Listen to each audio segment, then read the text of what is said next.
In 2014, the national UK organisation of the Normandy Veterans Association disbanded. But the lads in the York branch said, no, we're not ready to retire yet. And so they carried on. Well, rather than let them be forgotten because they're too old. And I suppose that's why a lot of these associations fizzle out, don't they? They can't organise them themselves. But so somebody like Nick who comes and does it is amazing, really. The D-Day landings took place on the 6th of June 1944 during World War II. They remain the largest seaborne landings in world history. I landed on Gold Beach at 10 minutes to 8. The Allied invasion of Nazi-occupied Normandy, France, used over 5,000 ships and landing craft and more than 150,000 troops. D-Day is a general term for the start of any military operation, and the Normandy invasion continued for some time after. The ramps came down. I drove Brand Gun Cage out and all the others did the same, and we spread out a bit. And our officer said, well, he says, you're going now where you dig or die. Sergeant Brown was killed, he died. He got his old dugout, his trench dugout, slit trench, but he failed to get in quick enough. I was in my Brand Gun carrier. I jumped out of it straight like into the bottom of an edge and laid flat. And we were just thrown in at the deep end on D-Day. That's what I think myself. And there are a lot of lads did just that basic training. When the National Association disbanded, the local groups were left to run under their own steam. And at that time we had about 8 veterans left. And the then Secretary Ken Smith said to me, we wish to continue as a local group. We need a younger person to run it. You've got the job. Didn't ask me, you've got the job. And they all put their hands up. So for the last 8 years, I've sort of been their gopher. We asked Ken Cook, better known as Cookie, how he got started with the association. There was a barbecue down at the Fulford Barracks. And my wife and I had been invited, to go to this barbecue. And there was 1 or 2 other veterans there.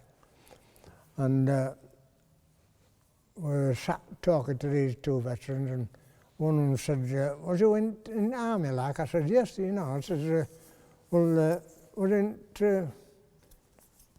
Yorkshire Regiment, yes, He said, why don't you come and join us like the Normandy Veterans?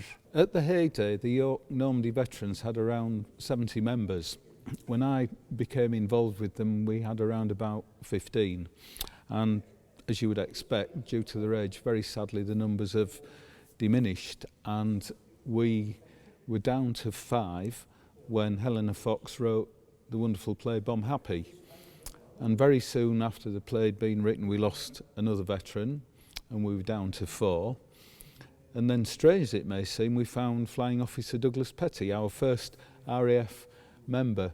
And one of the veterans at the time, George Meredith, said, in his Cockney accent, he said, this shouldn't happen. He said, numbers going up, they normally go down. And sadly, within a week or 2 of George saying that, he departed. So we were down to 4 again, and then out of the blue, along came Sid. We were back up to 5. We had a corporal once, he wanted to drive a Brand Gun carrier, but he didn't know how to drive it properly. And he says, I'll let him have a go at it. We were on a straight road, there was no traffic about. He got in, he created all blooming gears. He had no idea, and he got it in motion, and he was going down this road, and we come across some troops marching, they're from another unit. And I said to him, I said, slow down. And he couldn't, he lost his nerve. So I had to turn the key off and switch off, and I told him to get out. I said, don't ever ask me again to do this, because he was above me. Being a corporal, I was just a driver. So our relationship with the Normandy Veterans Association really came about with the inception of the idea to create Eden Camp. Stan Johnson, who owned the site, decided to create a museum, but he wanted to make it different to the regimental museums that were out there. He said, no, we need to capture what the mood was like at the time. And he said, it's going to become the People's Museum. It's going to be about the people, the ordinary men, women and children that went through that period. He also said it's important that we speak to and communicate and work with the veterans associations. And obviously at that time, in the mid-1980s, there was very many different associations around. Not just regimental associations or squadron associations, but also campaign associations as well. The Normandy Veterans, the Italy Star, the Burma Star, people like that. So he said, in order to get the information correct and get it right and get it accurate, we need to start to correspond and communicate with these people. And Hut 28 would be 1944. And obviously the most significant event, 1944, was the D-Day landings. So we started researching, putting the information together in 1993, because it takes us about a year to create one of the huts. And obviously we approached the Normandy Veterans Association, the National Association, but the York branch, being our nearest branch, our local branch, were able to assist us. Yes, so they used to come to the remembrance services, and we always enjoyed meeting them, hearing about their stories, seeing their photographs.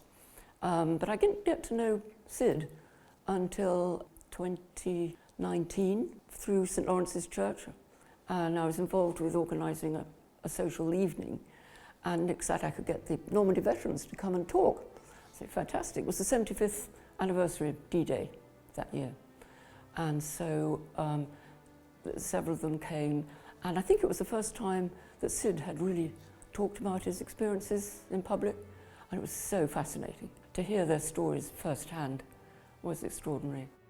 The York Normandy Veterans had been involved in helping playwright Helena Fox create a play entitled Bomb Happy.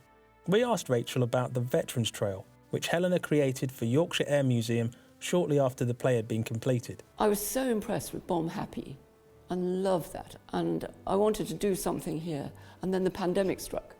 We did make plans to have the play here, but they needed £2,000 or something. We needed a certain number of people coming.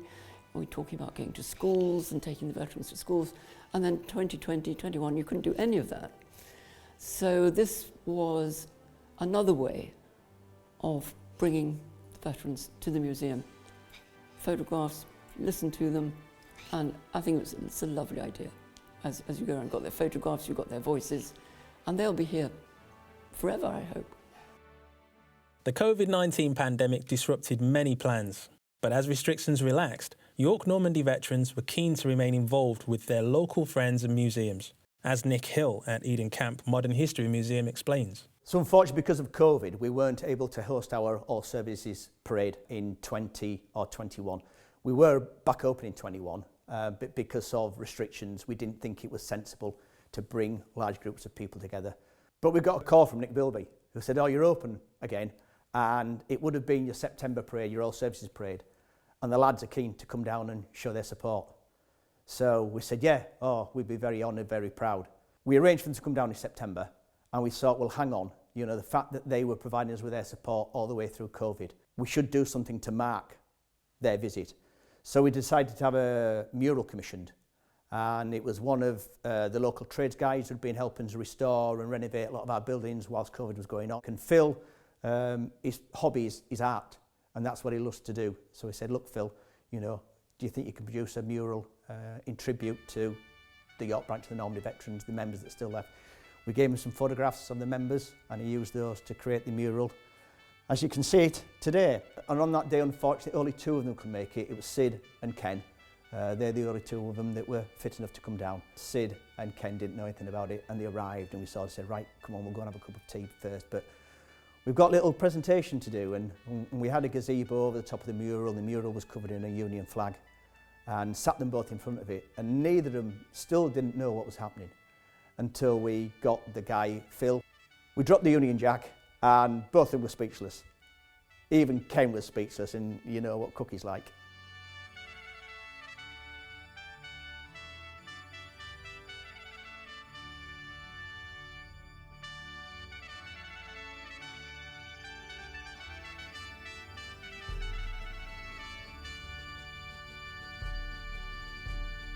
Our cap badge looked like a Christmas tree.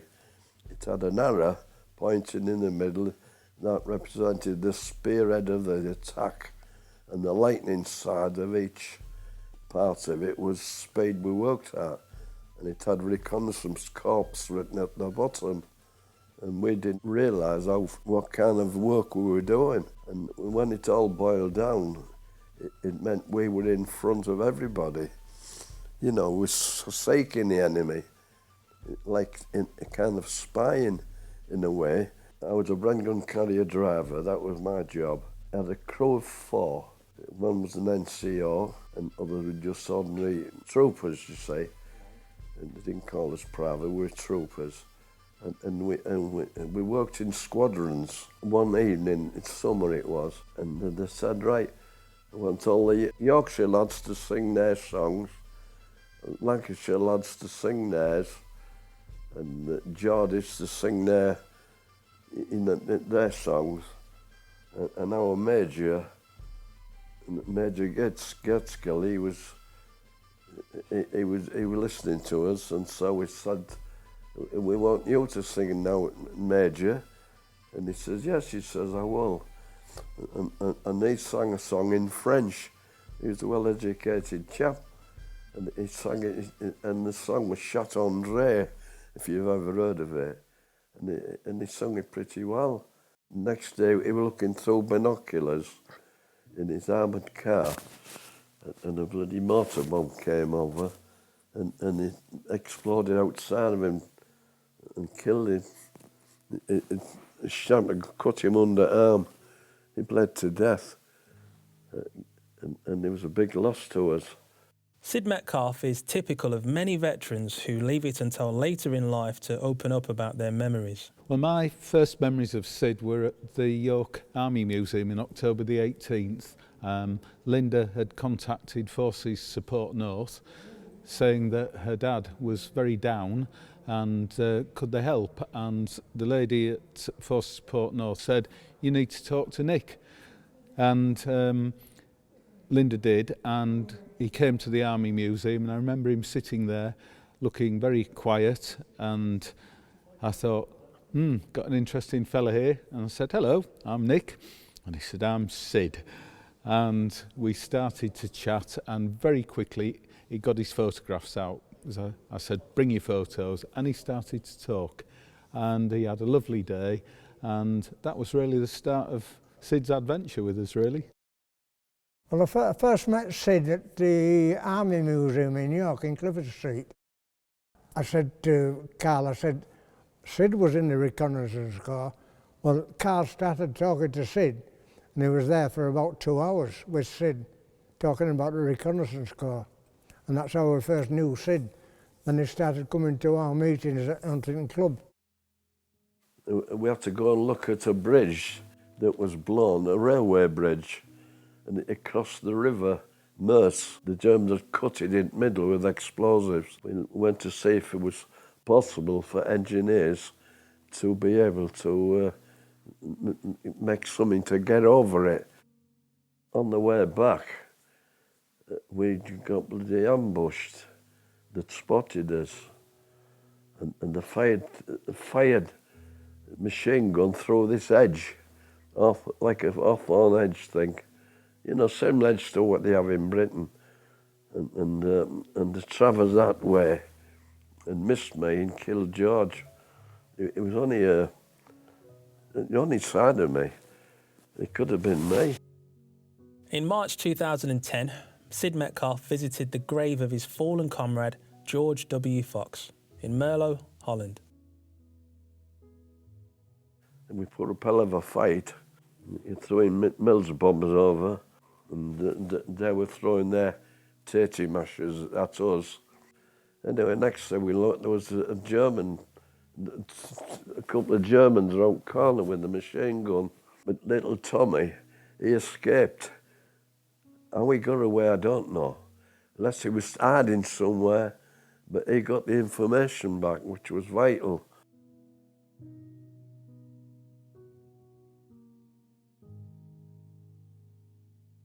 I think it's very clear the main purpose is to keep alive the memories of what these gentlemen went through, whether land, sea or air, but to give them something to look forward to. I think Ken Smith And Ken Cook famously said, it gets us out of bed in the morning. We have something to look forward to, and the great pleasure is arranging things for them and seeing their faces lit up. And Sid was a classic for that because he had a wonderful, engaging smile. They're a band of brothers, but they were a team as well. And that was something that worked in their favour. So they were able to go out and speak to people and captivate their audience. And people were interested to listen to what they had to say. And then, of course, what they were doing, they were keeping that memory alive. And a lot of them are very modest. A lot of them, you know, they aren't full of bravado. They're not telling the stories because of what they did. And wasn't I a hero and wasn't I great? It's more a case of we're remembering our mates, our friends, our comrades that didn't make it. Well, I've heard them say how it makes them feel not forgotten. It makes them realise how little people did know about it until they talked to them. I don't think people realise that. They hear that D-Day, you know, that was a big event, and then they think it was all over, but it wasn't. The Navy spotters had seen some movement in the area where we were, so they lobbed a couple of shells over. We had friendly fire from our own artillery. That was another carry-on. Then the Air Force bombed us. Then we turned around the other side and there were Germans firing at us as well, so we were on 4 fronts. In 2019, the 5 remaining York Normandy veterans commissioned a memorial window to commemorate the 75th anniversary of the Normandy landings. Installed at the Church of St Lawrence in York, Nick Beilby takes us to meet its creator, Helen Whittaker, at Barley Studios. And at that time we had 5 veterans alive, with Ken Smith, Ken Cook, Bert Barrett, Douglas Petty and Sid Metcalfe. We all met in the vestry. Do you remember that? I do remember, because I think I didn't really think through what I was actually entering into. I you know, you'd mentioned about the brief, you'd mentioned about the York Normandy Veterans, but to actually meet them, I distinctly remember I had Ken at one side of me, Ken Smith, and I had Douglas Petty at the other side. And I think what was interesting, because I sat at the back that day, was when the veterans started to tell their stories, because I think you said to me you didn't know anything really about them, did you? And what they wanted from the window, and the whole point was that they were going to let you know what it was about, and I think they did, didn't they? Yeah, I tend to kind of not do too much research before I go in, because I just want to kind of feel kind of what they're thinking or what have you, and I knew a little bit, but I was blown away by what they told me. So certainly Ken Smith kind of triggered the idea of the window in a sense, because he, if you recall, spoke about the story about where he was with another comrade, as it were, going off the landing craft, wasn't he? He did. Ken Smith, the younger Ken Smith, is looking back, isn't he, at the other soldier who's actually terrified of actually, you know, they're all kind of buoyant at the beginning, but when they're actually faced with what they're eventually going to get into, he said that this lad froze, and that's the moment you see that Ken, in a sense, is looking back, and this chap's just frozen, doesn't know what to do, you know, but knows he has to go forward. He did, and the sequel to that was that the buoyant soldier came off the landing craft, hit the beach, and was hit and went down. And Ken couldn't stop. They had to keep going to get off the beach. Yeah, it took my breath away. And that's what you see in the window, the 2 kind of servicemen, and then there's Ken Smith, the young Ken Smith. At what age was he? 18. 18. And he's looking back to this chap, and they've got the badge of the York Normandy Veterans backpack. So I believe, Helen, you've got something for us that I didn't know about. No, exactly. So this is something that were you supposed to bring? So this is something that I found. Now, what would be interesting is this is actually on the backpack of sadly the serviceman was talking about who didn't make it, and it's the rucksack, and it's got the City of York Normandy Veteran badge on it, And I have two, so this should be in the window, but for some reason, for which I can't remember, there must be something wrong with this one. So we'll have to check, but it's going spare if you want it, Nick. I would be delighted to have it. It's beautiful, and I think the important thing is the workmanship that's gone into this and the detail. And to actually have on the backpack York Normandy Veterans, I know in real life it didn't have, but that doesn't matter, that it's there. I think it's a lovely, well, I know, artefact, and I hope that's not a rude word for it, but it is. It's a lovely piece of work.